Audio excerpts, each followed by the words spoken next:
Bom dia a todos, bom dia ouvintes, bom dia a você que está indo ao trabalho e está sintonizado na Nordeste FM 95,3, trazendo informação de qualidade aqui toda quarta-feira. Última quarta-feira a gente faltou e hoje a gente volta com um tema super interessante, mitos e verdades em cirurgia plástica. Em cirurgia plástica, que é ao lado do Rafael Marques, que também vai interagir com a gente. Isso, como falou o doutor Marco, quem está em casa, que está no trabalho, também pode acompanhar, além do rádio, também o Instagram aí, doutor nas Marcos, redes sociais, né?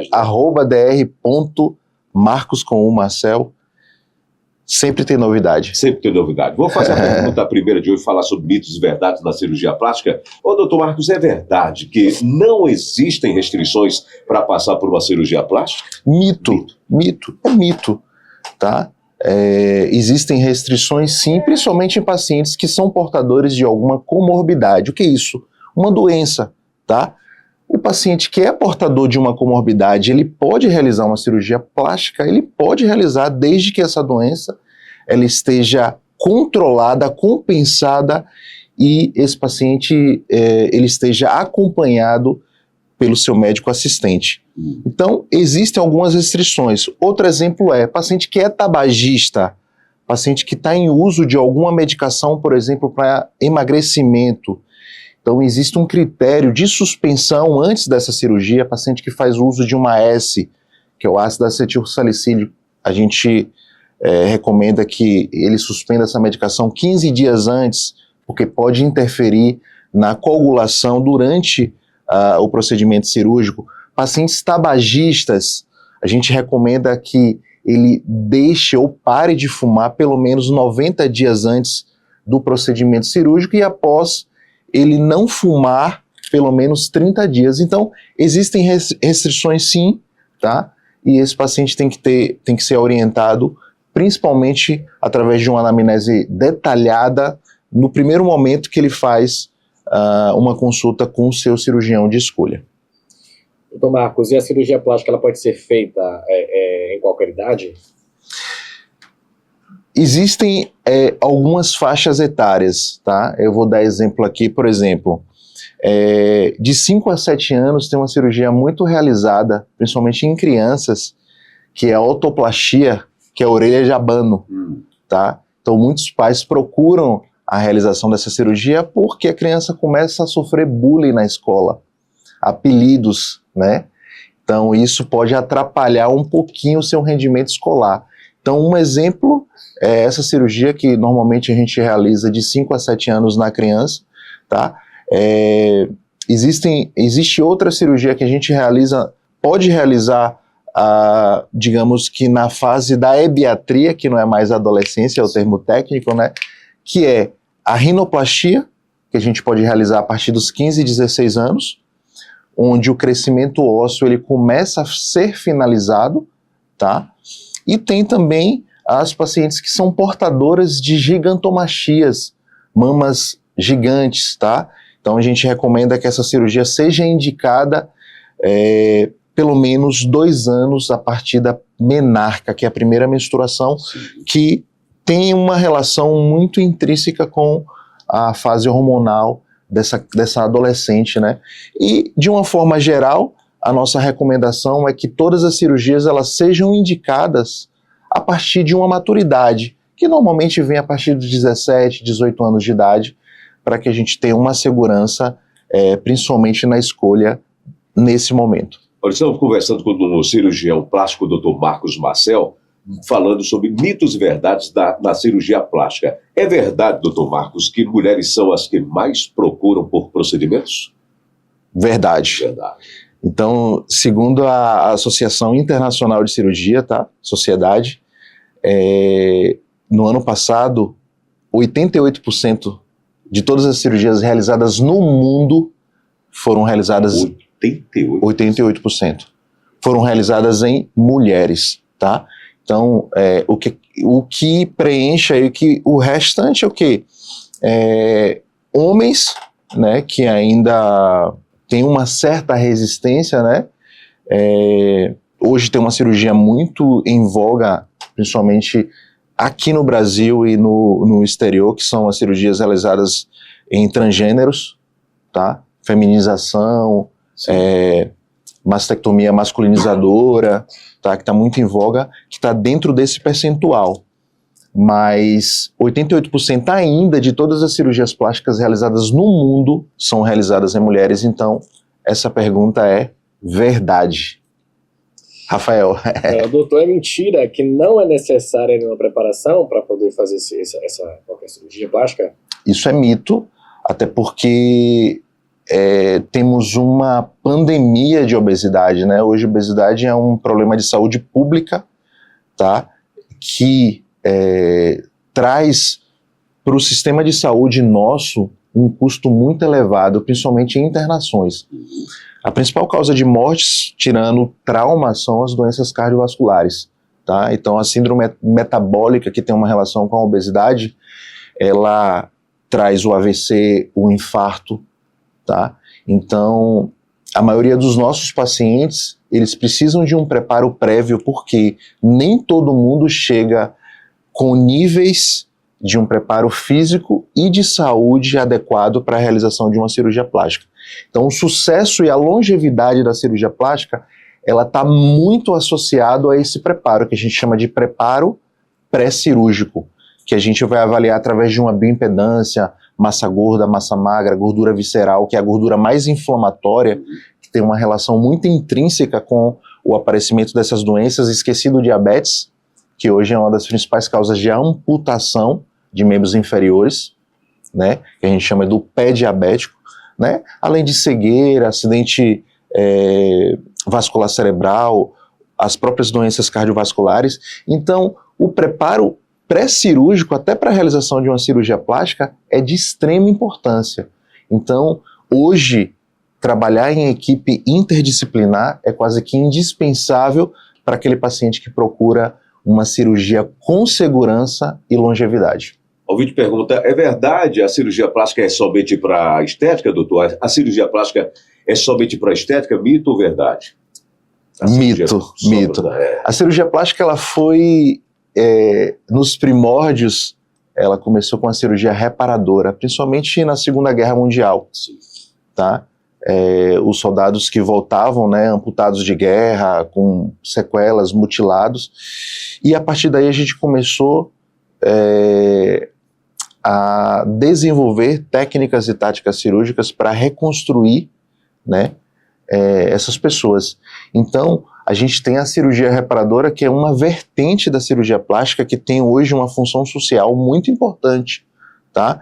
Então, uma gigantomastia, que interfere na qualidade de vida, tá?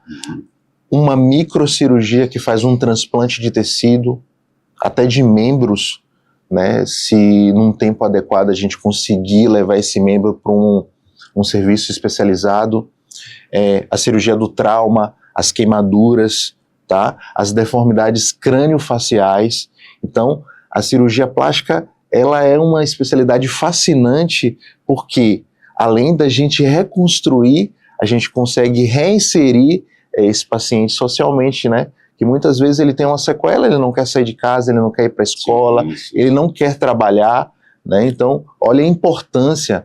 Então, a importância de desmistificar que cirurgia plástica é futilidade, é só estética, é muito importante. É muito além do que isso aí, né? Espaços como esses para a gente trazer essa noção para a população. Então a cirurgia plástica também é reparadora, além da estética, tem outras vertentes, mas a cirurgia plástica é indivisível, né? Então, um paciente que muitas vezes ele tem uma indicação reparadora, é claro que tem um caráter estético que a gente tem que entregar para que ele possa se sentir bem e resgatar sua autoestima. Mais de um procedimento, doutor, pode ser feito ao mesmo tempo? Sim, isso é muito individualizado, tá? A depender das condições de saúde desse paciente. Então existem combinações que são muito adequadas, por exemplo, uma prótese com uma lipoaspiração, um abdômen com uma lipoaspiração. A gente às vezes faz uma mamooplastia com abdominoplastia, sim, que a gente chama de mama makeover, que é a transformação da mamãe, que foi um termo que foi lançado uma época nos Estados Unidos, porque muitas mamães começaram a procurar as cirurgias para resgatar aquela mama que ela tinha, o abdômen, após a gestação, né? Então, transformação da mamãe. Só que nem todo mundo tem uma indicação clássica e segura para estar realizando essa cirurgia. Por quê? Existem pacientes que não estão preparados, que aumenta muito o tempo cirúrgico.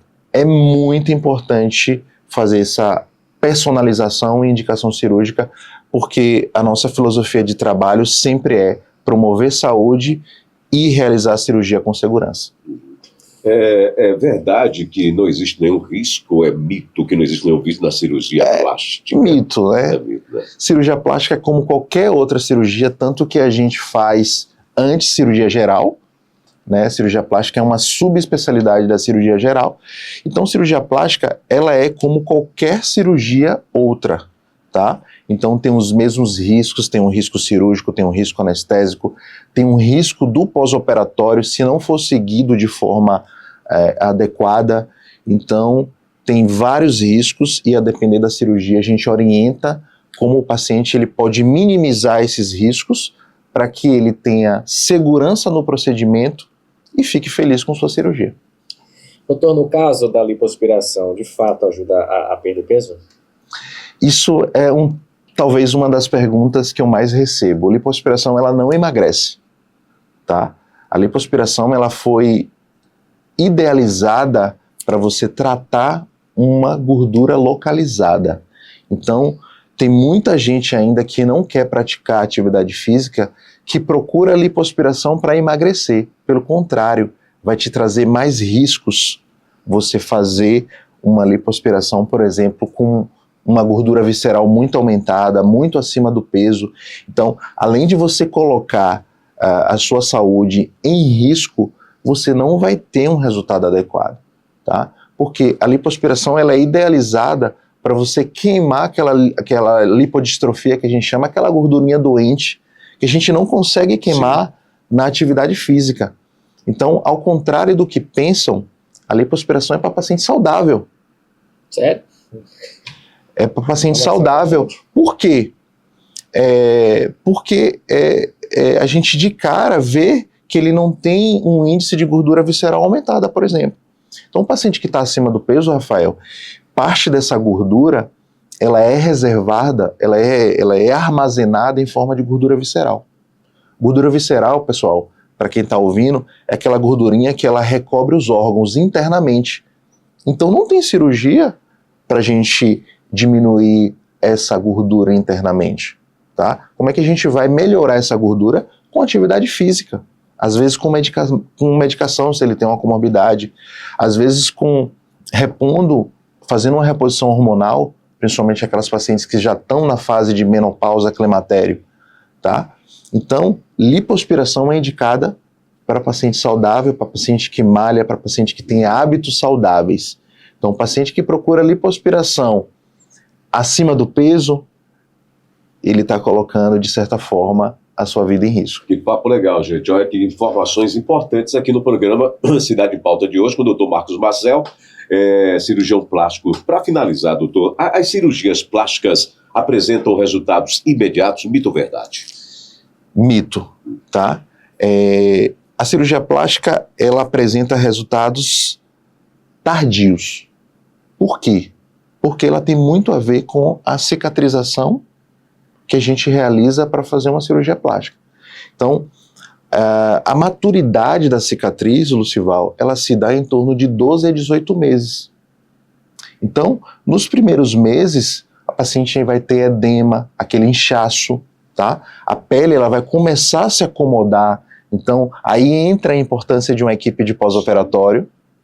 Que a gente vem debatendo aqui sempre. Exatamente.